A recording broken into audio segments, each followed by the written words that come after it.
Hi, today I want to speak a little bit about the command line interface in Java and how to use it, why is it for, and etc. etc.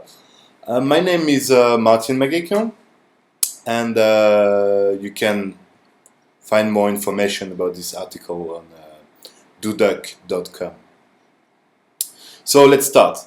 Um, First, what is a command line and why using it? So you probably quite used to with it. What's the command line? Well, the command line is just basically this console where you can run command into it and your computer will understand what to do with it.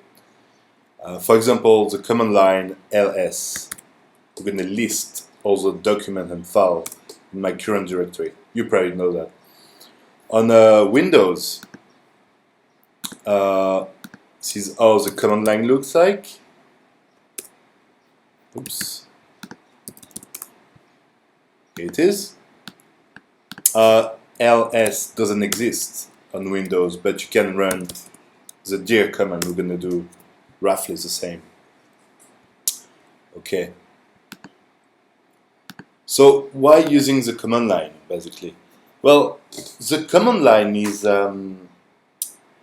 much like when you develop a software and you doesn't need a UI, then just developing the command line interface for developer is much quicker.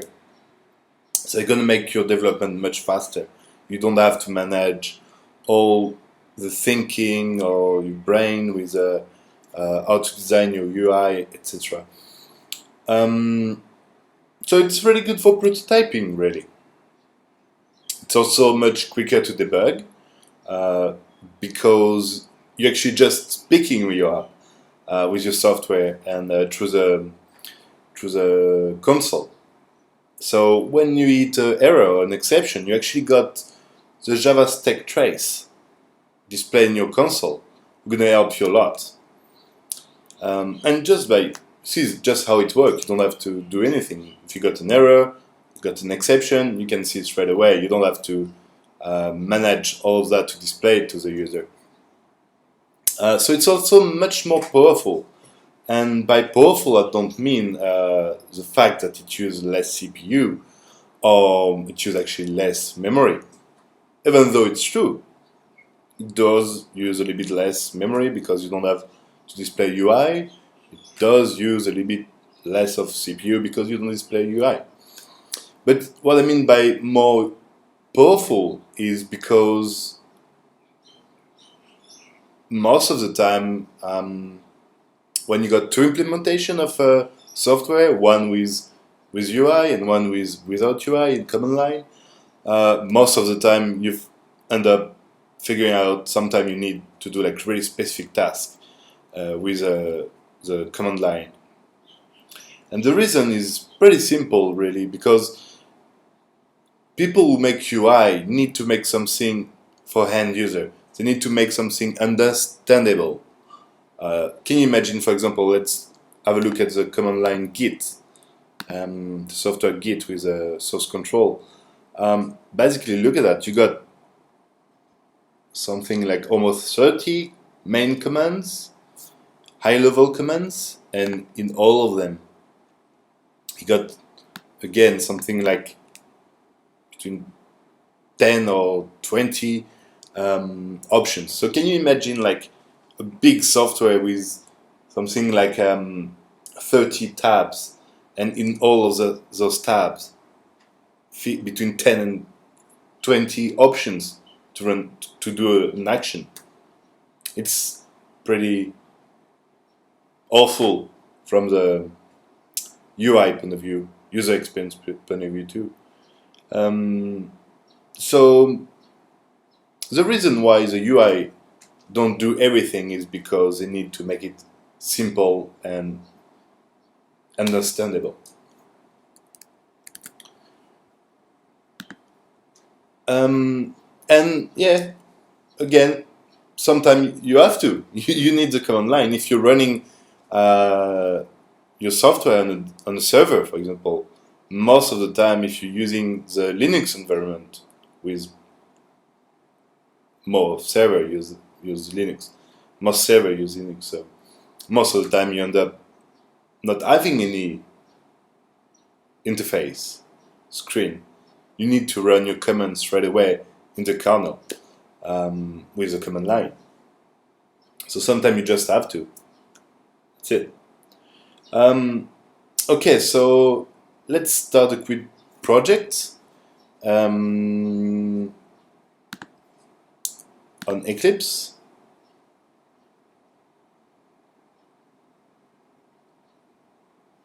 So I'm going to create a very simple project to begin with, and to speak about, let's get rid of that first. Okay.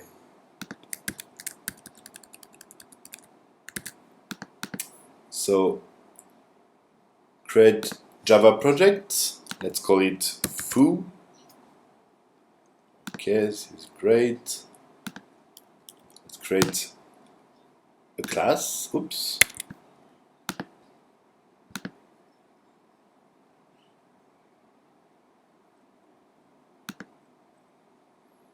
And let's call this class foo too.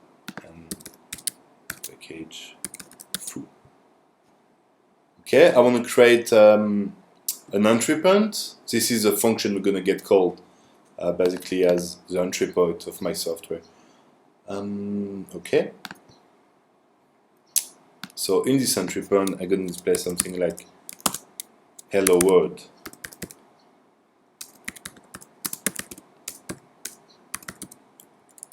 Okay, so if I run this software, by right-clicking this class, run as Java application, I got in my console hello world. So let's imagine I was running this piece of code from my command line. I will have exactly the same. I will have something here displaying hello world. So we will look at that and how to do it a little bit later. So yeah, this is it. So let's see something called parameter in command line. Let's say I call ls again, but with ls I can specify a parameter. We're going to give me a little bit more information about the listing of my current directory. So ls-la. Here it is. You probably know this command line. I got a bit more information. For example, I got a file folder called Dropbox. If I look here, it said D for folder directory. So I know it's a directory. I know who is the owner, when it was created, etc., etc. Okay. So what's happened actually? When I run this command line, it's exactly the same idea as if I was calling this piece of code with a parameter in the string. We mean like the first string in this array of string will be -la. Okay, so if I was doing something like my code or my soft -la. Okay, and let's imagine my soft was actually my piece of code here. Then I will just be able to read the first parameter, the first string in this array of string, and then we will figure out it's actually -la. So let's have a look. Let's try that. First parameter.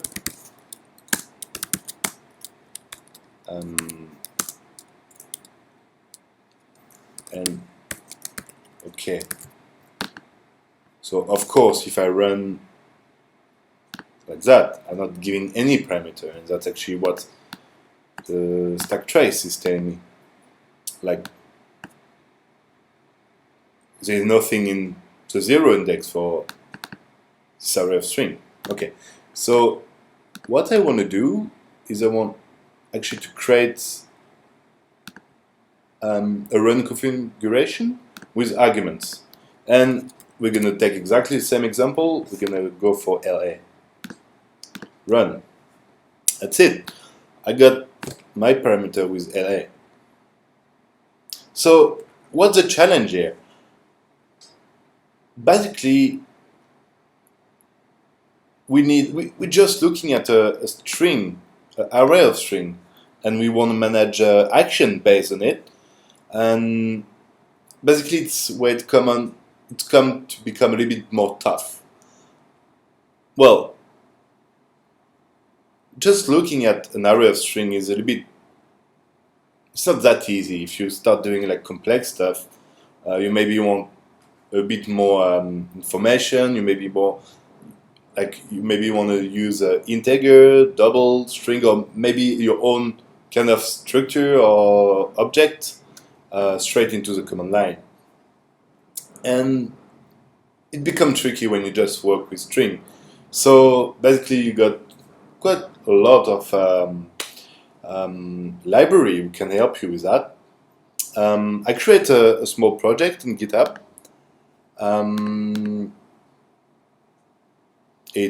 We're looking at quite few Java library. So we're gonna look at common CLI with the Apache implementation, jopt-simple, gcommander, Claire. I forget to list natural CLI. But yeah, we're gonna just go for a quick look. You got more information how to use it. Obviously, how to run, what kind of command, how it works. So feel free to just grab this project, download it, run it, play with it, and you will learn quite a lot, I think, from it. Okay, so what I want to do first, you will figure out there is a pom.xml in this project. We mean it's using Maven. So basically, the project is using Maven to create the Eclipse project. That's one part of it. So let's go where this project is. So just download it, put on your file, and go into this the address you just download the project to. So let's go in. It's an open source. Right? Okay, here it is. So yeah, basically I got my POM. Same idea as what I was playing in the browser. Let's do a Maven Eclipse. We're gonna generate all my Eclipse projects. If you run this for the first time, you probably first need to install Maven. You can Google that easily, you will find out, I'm sure. And you will download, actually, first time you run this command, you will download all the dependency from a Maven directory.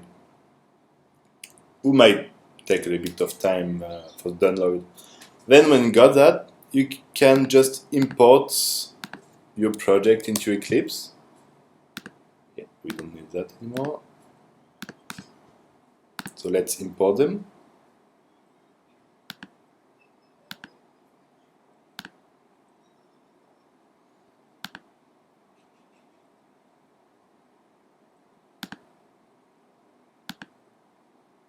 Okay, here they are. Import. So let's have a look at the first library we're using. Common CLI with quite simple, really. So common CLI is the Java implementation. We're gonna help you passing this this array of string. So what we're defining actually just here what the command line should look like. So we accept myCMD as a short parameter. Or same idea, we can accept the same command and running the same thing with my command. It's going to be the longer parameter. Just depend how you like to write. You got another option with LOW for the shortcut, or hello world. And what we can read is, first let's have a look. So you can see like my command, if I look like parameter 1, 2, 3 of adoption, got as arg, we mean like, do you need argument or you don't need argument? So can you run from the command line simply using the my cmd or my command simply without giving any parameter, without not giving any argument, sorry. But hello world needs an argument, okay? And we can look at this, what it's gonna do, like some help. Display hello world, the number of times specified.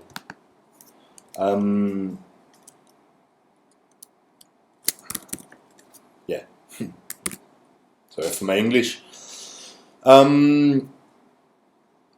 Okay, so what's gonna happen if I specify hello world 5? Okay, so we're gonna go here, we're gonna parse the command line with this really interesting util library, gcommand, command CLI, and we're gonna parse, exactly parse, here it is. We're gonna parse this string, this array of string, with this option. So what we got now, we got the command line, and we can see, oh, did the user specify this command? Yes, okay, so we run my command. Did the user specify hello world? Oh yeah, he did. So now we want the parameter of hello world, who might be like 1, 2, 3, 4, whatever number. And we get that as a string, and we change it as an integer, and we're gonna repeat hello world the number of times this argument was. So if I run the command line this soft with my cmd, okay, or let's maybe take the example here. So if I run my software, with just imagine, yeah, it's not working yet, with my cmd and hello world. In this case, I want the long name, and I press 5. I mean, I give the argument 5. What we're gonna do here is we got the parameters, so we call my command. We will display my command, just get called. We're gonna ask, like, do we have this option hello world? In our case, yes, we did specify it. Okay, so what is the value of hello world? In our case, it's 5, right? So we're gonna repeat 5 times hello world. So let's have a look. Let's try that.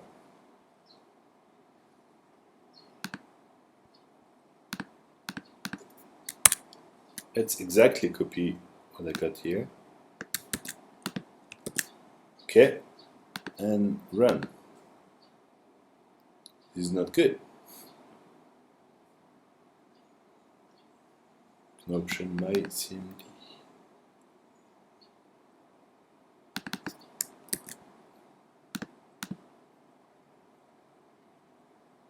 Alors, so what's going on here? We're not sending the command line to the right software, so that's actually why let's create a new Java application. I mean, a new executable, a new way of executor, Java run configuration. That's what I'm using.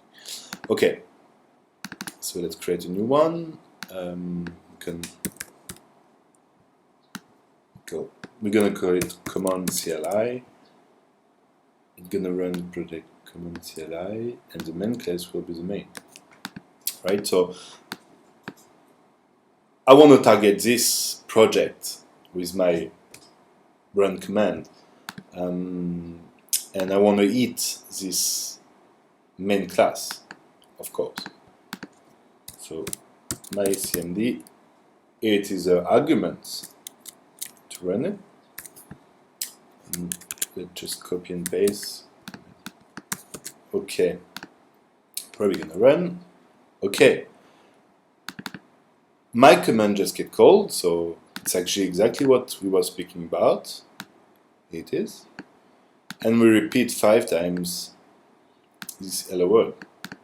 Okay, so as we can see, Common CLI is helping us a lot with this library to handle on a more agile way this parsing of array of string and make it more understandable from a developer point of view to use it, and it's more quicker, of course. Okay, but like Common CLI is great, but it's not like going that far into the idea of helping the developer. So it doesn't really solve the problem. And I mean, it doesn't solve the problem. I mean, sometimes, most of the time, Common CLI will be enough for developing a nice common interface application. At least you're gonna help the developer enough, and this is a solution to go with. So we're gonna discuss about other library, but let's keep in mind that most of the time, actually, Common CLI is enough. So no need to go like for something crazy, we're doing crazy stuff. This might be enough. So it's just dependent on your needs. Okay, let's have a look at another one, G-commando. So G-commando is quite different. Let's have a look at a simpler one before. So G-commando.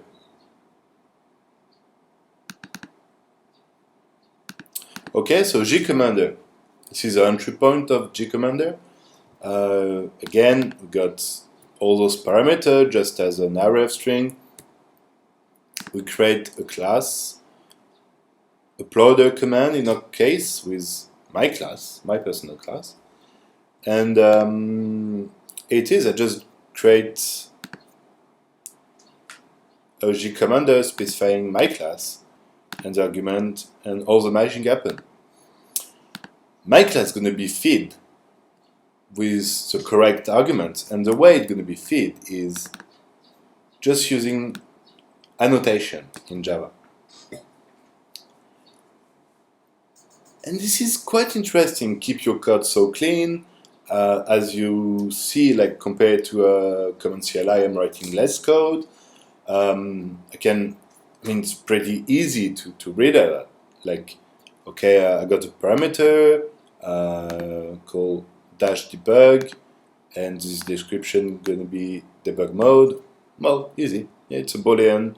Can be true, false. So if I want to activate the debug mode or not, I got underscore file. It's the file to send. So let's imagine I'm uploading file on the server. So I got the file. I got the server to send the file to. Yeah, I mean that's easy and get a setter. So now I got that. I can just display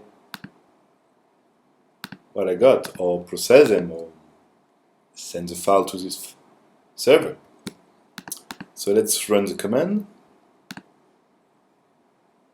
This time let's be sure we run on the correct project with G-commander.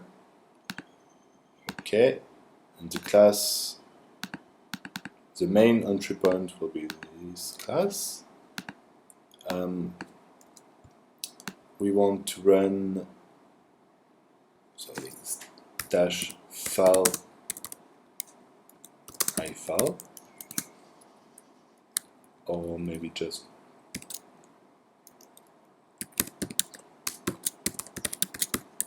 this file.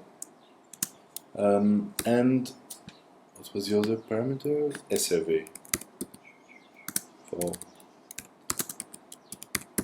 Okay, the reason why I put this string between quotes is actually because if I don't, to the command line interface, it's gonna look like one parameter here and one parameter here. I don't want that. I want just one full string. Like space doesn't mean I want to break and create a new parameter. So using code is gonna keep it as only one parameter. Okay. So let's run it. Okay, it is. Send file specify, my server, etc., etc. So now here I can just go and do the work. Right. Another library with a little bit more tricky, gcommando. So gcommando is really great at creating command line would depend on parameters, like optional, required, one command or the other, or if you specify a parameter, then you need other parameter. So let's say, for example, you want to send a file. You're creating a Java application to send a file, and you got more than one way to send a file. You can send by email, you can send by FTP, for example. Like, let's just speak about those two examples. Let's send the file by email. So if you want to send the file by email, then you see, if then you want the login and the email address to send the file to. You want the file itself too. But if you want to send by FTP, then you need the login, the password, the server, and you want to specify if you want to start it with FTP or SFTP, with secure protocol for sending by FTP. And you can't choose both of them. You can send a file to FTP and SFTP server at the same time on the same address. So if you specify one parameter, FTP, you can't specify you want to send it to SFTP. You need to choose one or the other. Same idea. You need to choose if you send to by email or if you send by FTP. Okay, so the way you create all those requirements is by actually creating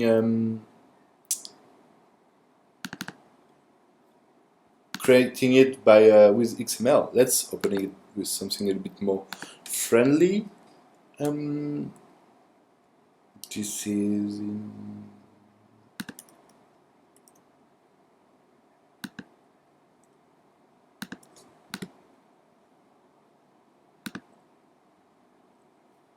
okay. So this is our declare, for example, send FTP. This is just a short blah blah blah. Okay, here's a interesting part. So that's exactly what I was speaking about. At the beginning, we got an end option, and this end means like we want this parameter debug level, and we want. So let's speak a little bit about that. Debug level gonna be like you always want that because we require a hand, so we need this part plus this part. Okay, so the first part with debug level is like as this name mean, it just the level of debug you want to display to your user. You need to manage that, obviously. Yeah, you're gonna get this parameter in your code, and you're gonna say, "Oh, okay, like the user won't debug, so I'm gonna display everything I'm doing," for example. Okay, so this is the first part. We need it because it's an end. And the second part is a XOR. So I need one part, like one sub command, or the other. So in this case, I want this part with like the part for sending by email. Or I want the other part with send by FTP. Okay? If I choose send by email, then I need I need all those options. Send email, SMTP, login, password, etc., etc. If I send by FTP, okay, this part, one of the other, email or FTP, then I need to specify all those options. This option is an FTP, this option, and this option. So if you notice, again, it's a XOR, so I need to specify if I want to send by FTP or if I want to send by SFTP. I can't choose both. It's a XOR. It's not a AND. If it's an AND, then you can specify FTP, SFTP in my case. I actually don't want that. Okay, so when you define this kind of XML, you can generate the class by going into, oops,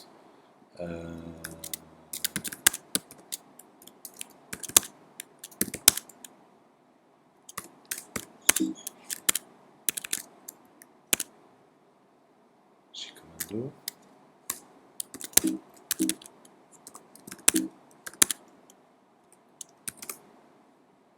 Okay, you need basically in your project to generate this class. So if you look, you got a build.xml who is actually using the G commando, well, a G commando jar who is in charge of generating the class you're creating with XML.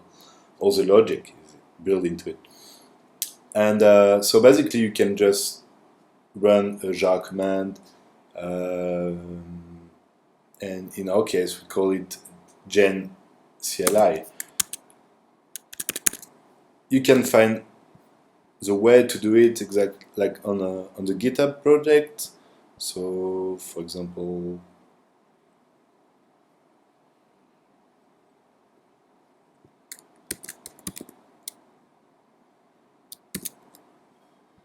it is, for example, like for using G commando, blah blah blah blah blah blah, you need to run this end command. I'm gonna create my class, so let's go. Okay, build successful, and I create the class into src main java com deduct prototype G commando. So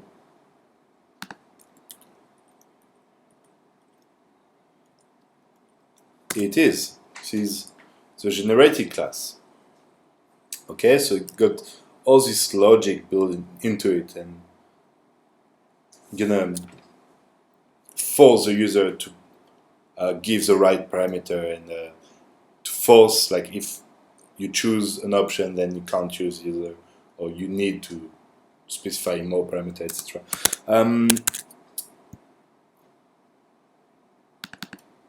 So yeah, from Eclipse, this is the same class, and now let's run the command line.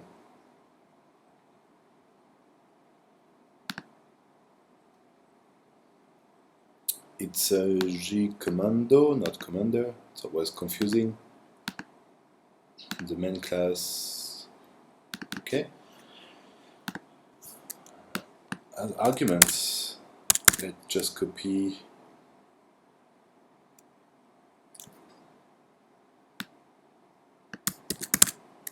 Okay. So my debug level gonna be 3. Remember, I need it. Okay. It's an end, so I need this part and this part. So if I just forget it, I will have an error. Okay, it's incompatible option specified.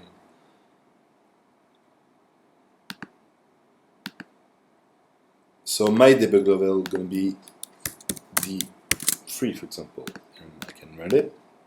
It is like the application reply in the console that the send was filed by email with this SMTP, with this login, with this password. Right.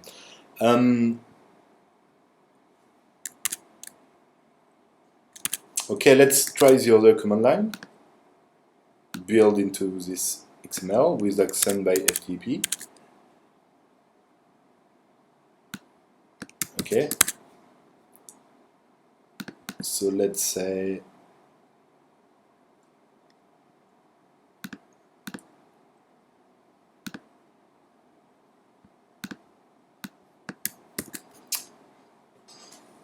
okay, I want to send by FTP.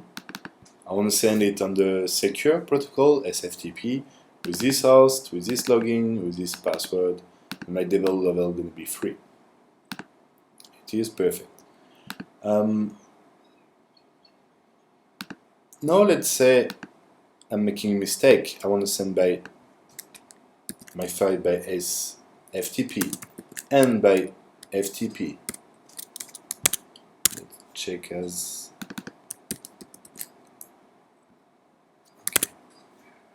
okay. Who is actually wrong? I can't specify to them. Like, does it make sense? I don't think so. Run.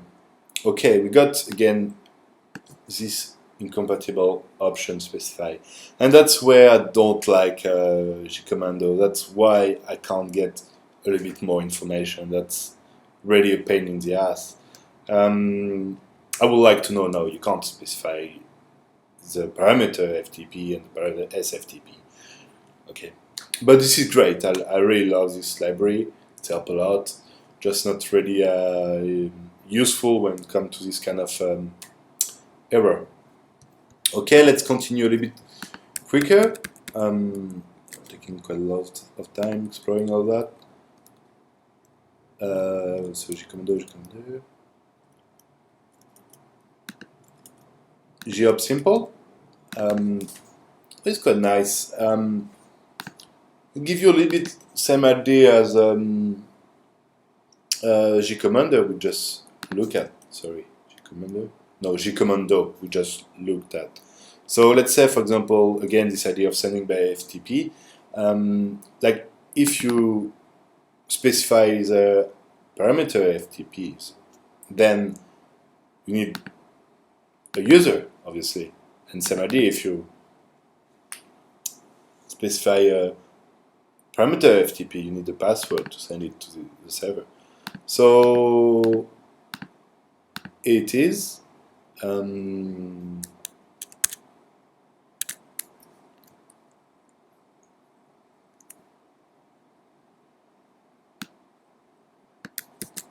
let's run this command.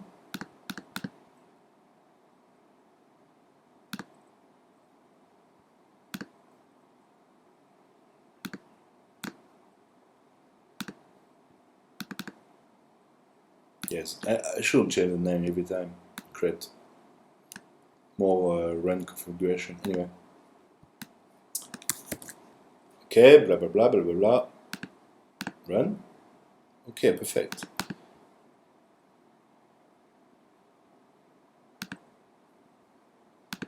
Let's say I forget password, but I specify I want to send by FTP. I should get an error, right?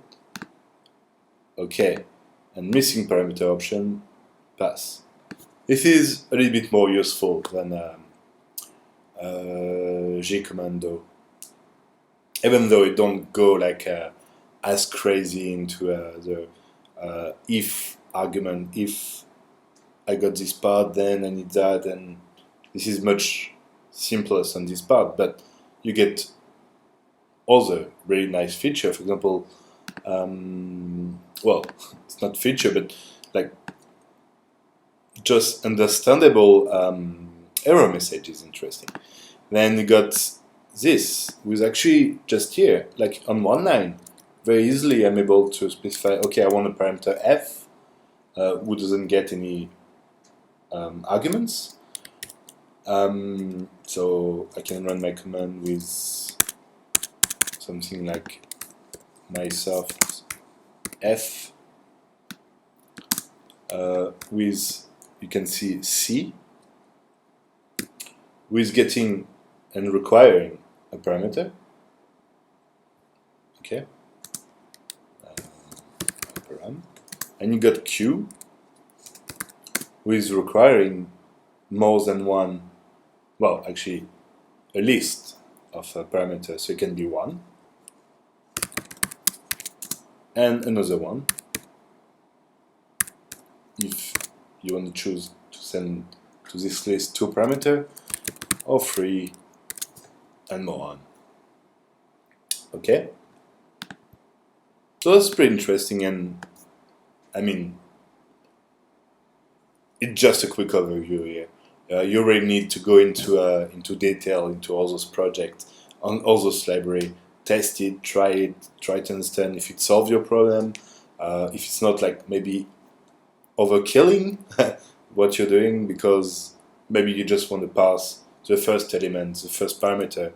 If it exists, then you do that. If it doesn't exist, you do that.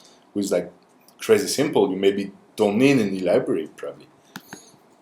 Okay, let's have a look at the next one. I like it. It's actually creating a command line with, will make sense from the user point of view.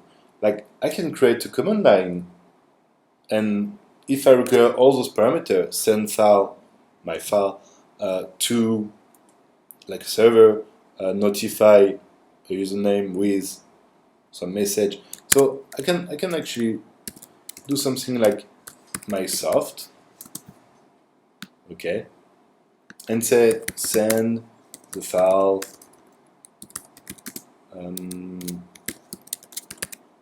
Okay, this is maybe not a good example of file to send, but to myserv.com and notify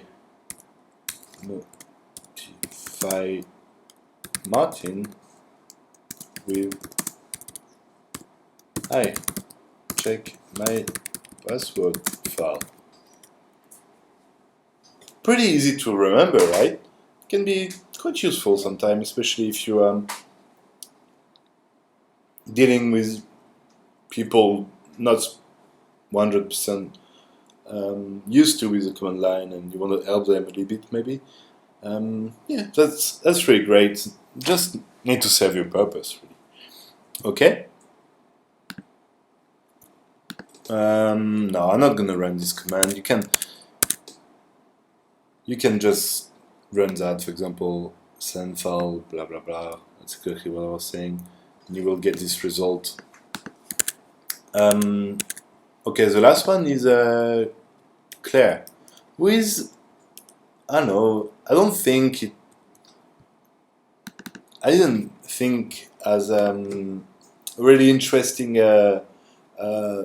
CLI parsing library, but it might be used for other stuff much more interesting. I don't know, like controlling your software, like with remote package, or I don't know.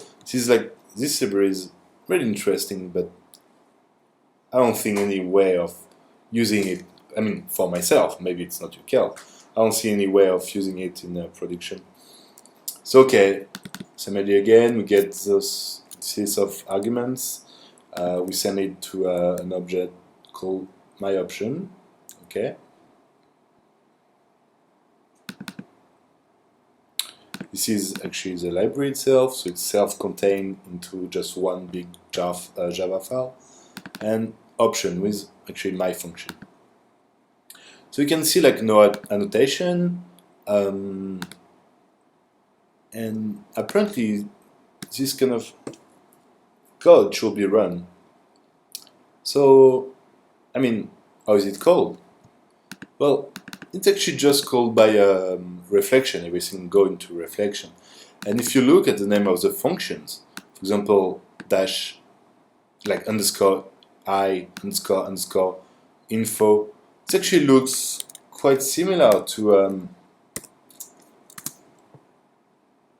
dash I with just running command line, or dash info for the longer name. So actually everything in reflection, like all the commands you send in reflection, if your parameter match this function name, then it will call it. So let's do an example. Oops.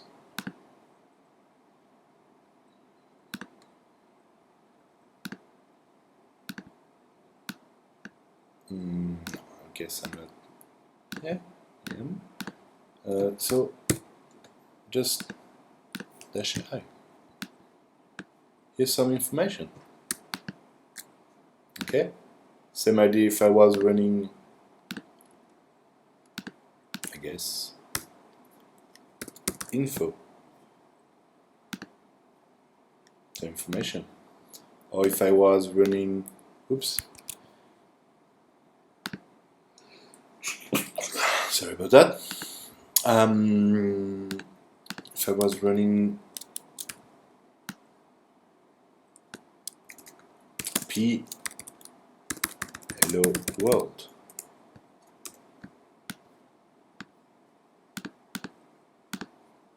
it is. Let's print hello world. Okay, so I guess we cover all this example. Okay. So now we want to package like our favorite code. Let's say we want to use gcommander. Okay, so gcommander project got actually only two Java file built into it. Okay, so main and upload command.java. It's also using a like much more class, like compile class, to be able to help us to manage the command line correctly. So basically, to run my software, I actually need my own class, of course, but I need more. I need all the dependencies of gcommander, right? If I'm not able to know what this parameter stuff is, will belong to com.gcommander.parameter package. And if I don't know that, my software just not gonna work at all. So I need to create a jar with my class, my Java compile file built into it, plus all the dependencies from this jar, and in your case, probably much more jar. So what you can do actually is to export as a runnable jar file. Let's make it on the desktop and call it my soft. Well, my soft the jar. Okay.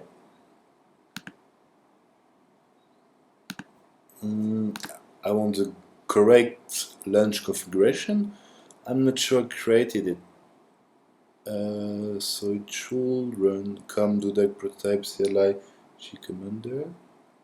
Okay, so it should be okay. Oh.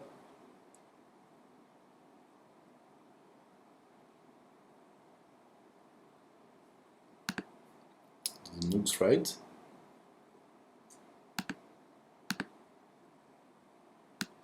Let's create a new one. Gcommander in cap.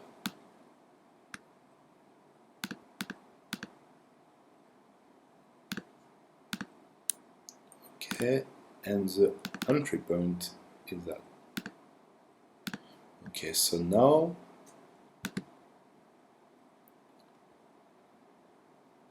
if I export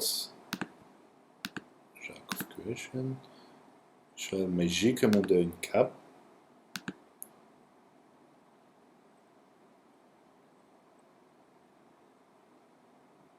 Yeah, well, this message actually doesn't.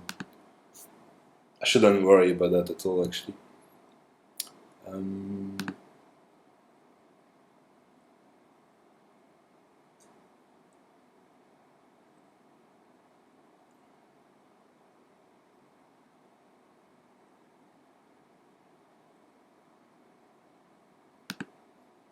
Okay, let's try like that. I think it should work.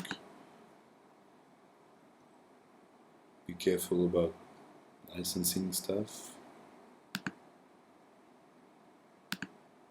Okay.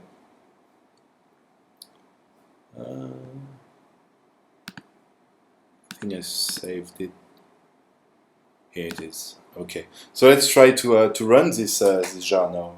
Well, before, let's look at what a jar is.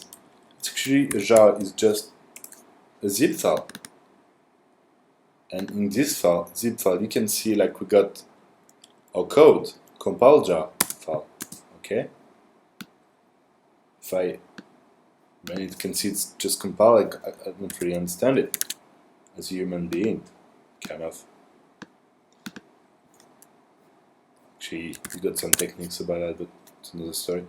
And we got also all the dependencies, like all those classes, we didn't write them, yeah, but they come from those jar dependency. We need them to run our software, so they need to be embedded into the jar. Another technique is actually when you start your soft. It's actually to load dynamically external jar and download them and plug it into them, create the dependency at runtime. We're not going to go into too much detail there. And something interesting, we got this meta-inf file. Let's open it. Okay, and we can see we got a main class. We're gonna tell our software which class is responsible for the entry point of our software. So we got this main class. It's mainly where we was working all the time. This is just this class, and by convention, we're gonna call the main function of this class with the arguments. Okay, so let's check my soft is here. No, it's not. Oh yeah. So let's the jar file, and we don't need that.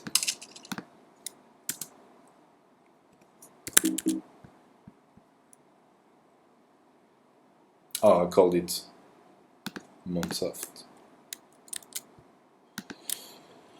Where mon is my in French.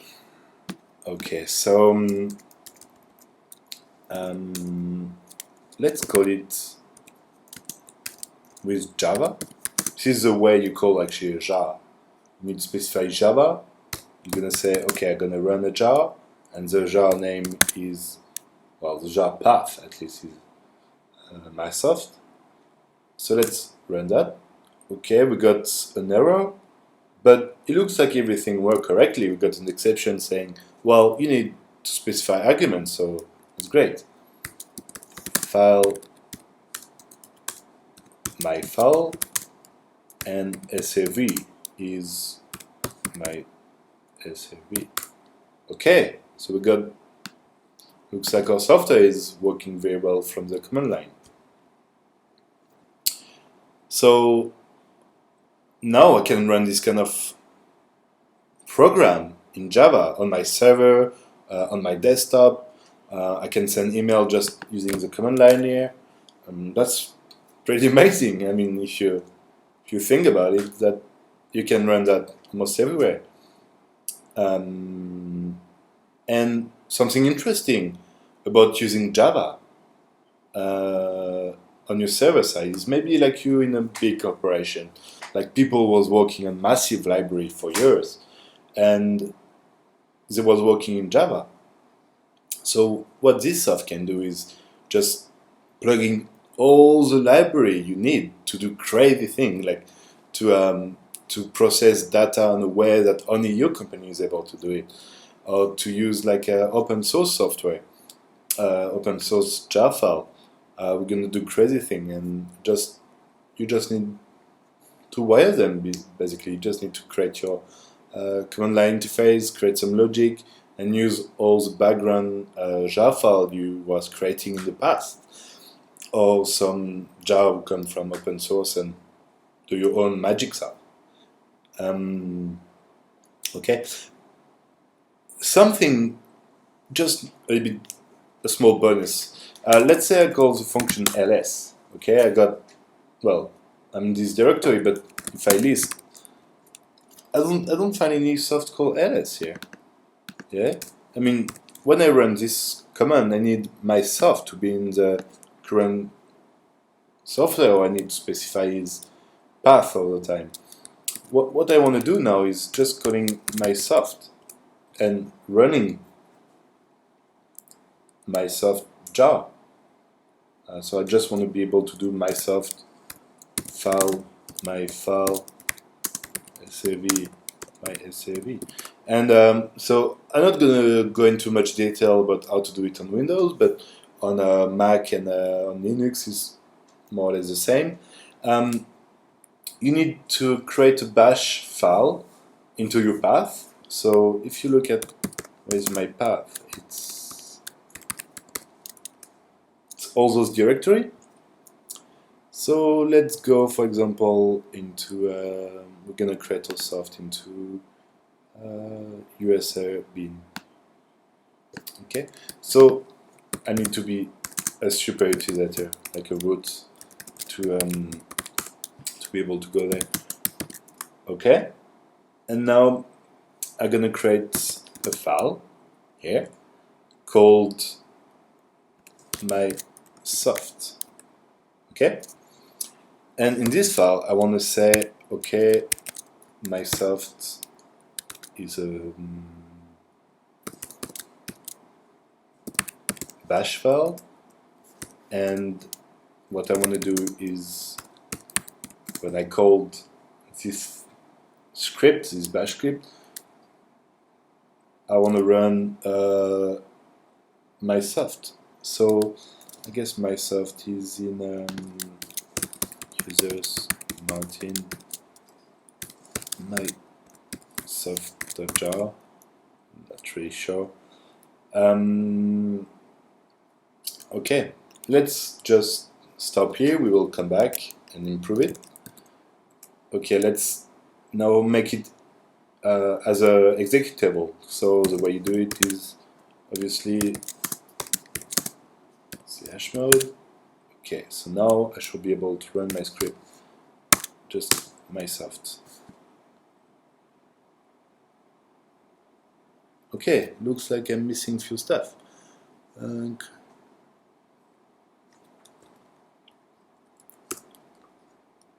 Oh, jar. This is Java.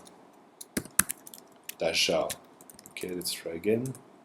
Okay, looks like it's running. I'm just missing some arguments. Okay, so let's say I want to say my file. Still have it somewhere. No.